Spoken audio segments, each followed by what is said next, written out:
Today's recipe at Allie in the Valley is going to be my all-time favorite, I guess anyone's favorite, gumbo. It's the top of the year and I always make a big pot of gumbo for the new year.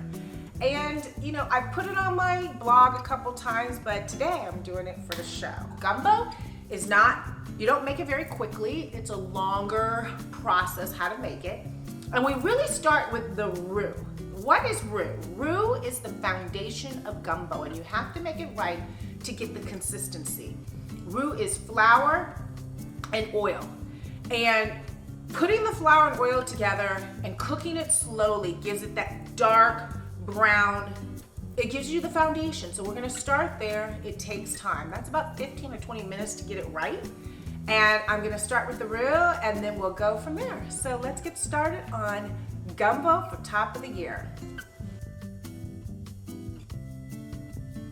So I usually put about 5 tablespoons, well it depends, 3 tablespoons of oil, 3 tablespoons of oil, and you slowly put the flour in because you don't want it to clump. So you want it on medium to medium high, and you start mixing it. And what you want the flour and the oil to combine and really start getting the brown flavor. All right, so now the roux is the perfect color. It's like caramel brown, and you want it to be caramel brown with a great consistency. It takes 10 or 15, maybe 20 minutes. And there you go. That, and now I can start building from here. Onions, celery, bell peppers, all one of each. And I can add a little bit more oil in here to coat the vegetables because you want them sauteing in the roux. Now I'm gonna take the shrimp, which I was boiling in the crawfish seasoning, and I'm gonna make that, put that in as my stock. So it's fish stock because I'm adding a lot of fish to this.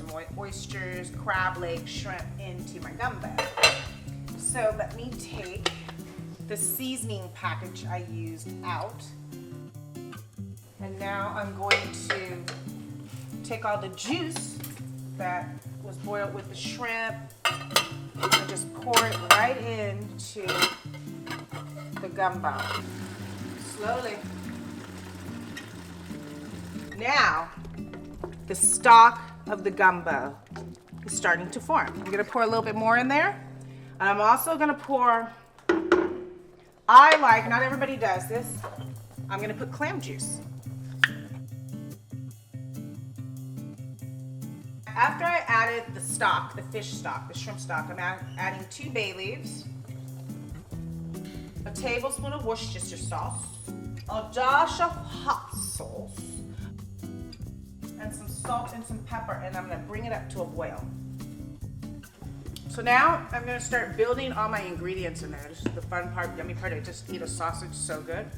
Sausage go in first. Over here, my shrimp that I boiled so I could have the fish seasoning. I'll put my essence on top of that. Then I'm gonna do crab legs. I got wild crab legs.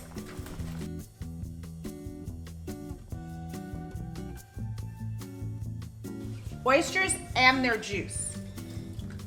And the oysters I'm gonna break up with my hands because they're so big and everybody doesn't always want giant oysters. Some green onions I chopped up, and some parsley. All right, so now I'm gonna add gumbo filet. That gives it body and texture and a little bit more rustic. I finally finished my New Orleans Creole gumbo, which has shrimp, oysters, sausage, crab legs, all the yumminess that I love. I'm gonna put a little parsley on top because everybody needs a little green in their life. Awesome. I love gumbo. I really do. And you know what? My gumbo's always better than my brother's. All recipes are on allieinthevalley.com. Follow me. This year's going to be a big year. Thank you for following me. 2019, the year of 3. Put your mind to it. You can do it.